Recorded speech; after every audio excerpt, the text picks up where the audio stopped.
Nyom Oha Aduasensia. Mona Awurade ase na oye na nadoye wo hɔ daa. Mona anyame mu Nyankopɔn ase na nadoye wo hɔ daa.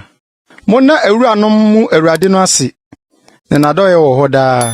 De ɔno nko ara yɔ anwanwade akɛse na nadoye wo hɔ daa. De ɔde ntiase yɔ ɔsoro no na nadoye wo hɔ daa.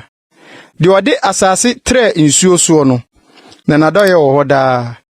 De ɔyɔ akane akɛse na nadoye wo hɔ daa.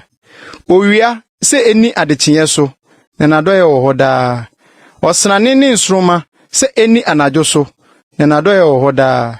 De ɔbobɔ Misrifoɔ wɔn makan mu na nadoye wo hɔ daa. Na oyi Israel firi wɔn mu no na nadoye wo hɔ daa. Wɔde nsa a ɛyɛ den ne basa a watene mu na eyi wɔn na nadoye wo hɔ daa. De otwitwa epokɔkɔɔ mu asinesini na nadoye wo hɔ daa. Na ɔde Israel faa mu na nadoye wo hɔ daa.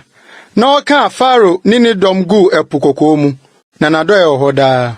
De ogya ne man fa ɛsrɛ so na nadoye wo hɔ daa. De ɔbobɔ ahemfo akɛse na nadoye wo hɔ daa.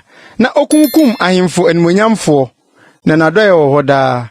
Amurifoɔ hene Sihon na nadoye wo hɔ daa. Na Basan hen Og na nadoye wo hɔ daa. Na ɔde wɔn asase maa sɛ apagyadeɛ na nadoye wo hɔ daa. Ɔde yɛ nakoa Israel apagyadeɛ na nadoye wo hɔ daa. De ɔkae yɛn ahobraseɛ mu na nadoye wo hɔ daa. Na ɔgye yɛn firi yɛn ahohiahiafoɔ nsam na nadoye wo hɔ daa. Ɔma honam nyinaa aduane na nadoye wo hɔ daa. Monna ɔsoro Nyankopɔn ase na nadoye wo hɔ daa.